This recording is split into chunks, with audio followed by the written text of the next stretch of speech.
Hi guys, welcome back to the Hugh Jeffries video, and in today's video we're going to be taking a look at a product that is like no other but usually gets overlooked.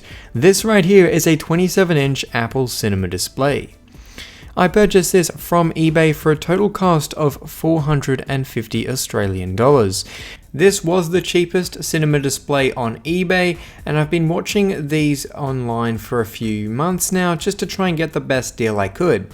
This one's complete with its original box, which made shipping it a lot easier, and it's not uncommon to see these listed online for upwards of 600 to 1,000 Australian dollars. With the display out of the box, it's time to give it a good clean. There was some adhesive or something on the bottom stand. I tried to clean it off with some water, but that didn't seem to work.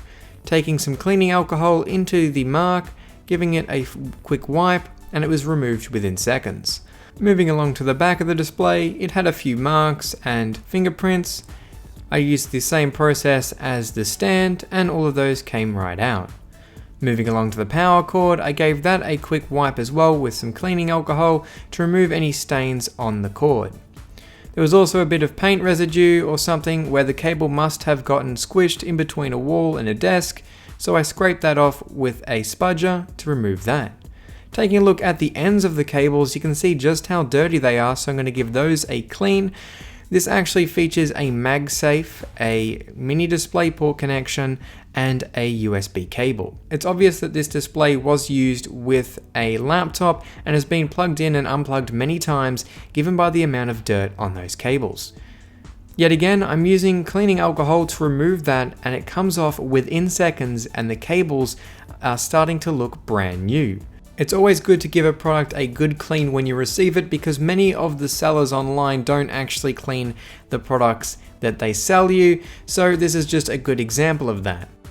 The data cable itself also contains its original plastic protective piece, which I'll be leaving in place. As you can see, this is a before and after shot of those connections, and you can see now it looks brand new. Lastly, I'll need to clean the front of the display, and we've basically brought this monitor back to brand new condition. This is in absolutely mint condition, and now you're probably wondering why I picked up an almost 9-year-old monitor all these years later. This is a monitor like no other. Its full aluminium construction and glass front provide a pro-grade look and feel which other brands of monitors don't even come close to. But it also features a built-in webcam with microphone and speakers, which all sound as good as the iMacs from this time period. It also has 3 USB ports on the back. This monitor also was made in a Thunderbolt model called the Thunderbolt display, which features an additional Firewire, Ethernet, and Thunderbolt port on the back. Other than those small differences, it's identical to the cinema display I have. I did, however, have to purchase a full-size DisplayPort to mini DisplayPort adapter, as I have upgraded the internal graphics card in my Mac Pro.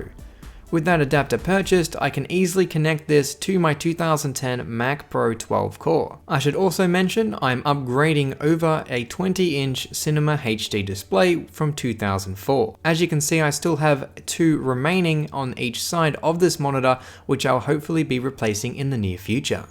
I should also mention this LCD features a 2560 by 1440 resolution with a 12 millisecond response time. So obviously this isn't a gaming monitor, but is rather designed for video editing and graphic design. And honestly, after hooking this up, I was blown away by the picture quality of this display compared to my previous cinema displays. Now, if you're wondering at this point why I bought a 9-year-old monitor for $450 and didn't go out and buy a 4K brand new display, well, there's a couple of reasons. Number one, a 4K display is extremely expensive, coming in at around $2,000 for a high quality display.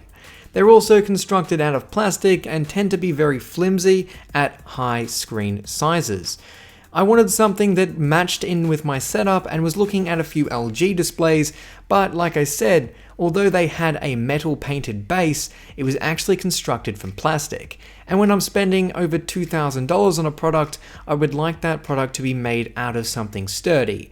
So all in all, I ended up getting this cinema display, and I'm happy with my purchase so far. However, there is a coil whine from the power supply in the display itself, and it slowly gets louder as you increase the brightness above 50%. The sound itself comes from the right hand side of the monitor, which I believe is where the power supply is located.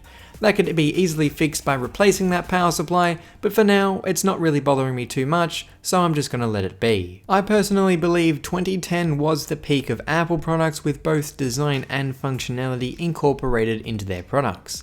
I believe Apple has since transformed into more of a design over functionality, which can be seen with the new iPhones and Macs not being able to work together, as the included cable with the iPhone just won't plug into a Mac without an adapter. This could be easily fixed by just allowing the customer to choose the type of connection on the charging cable, but this option isn't given. And I also believe that the biggest mistake Apple ever made was discontinuing this monitor.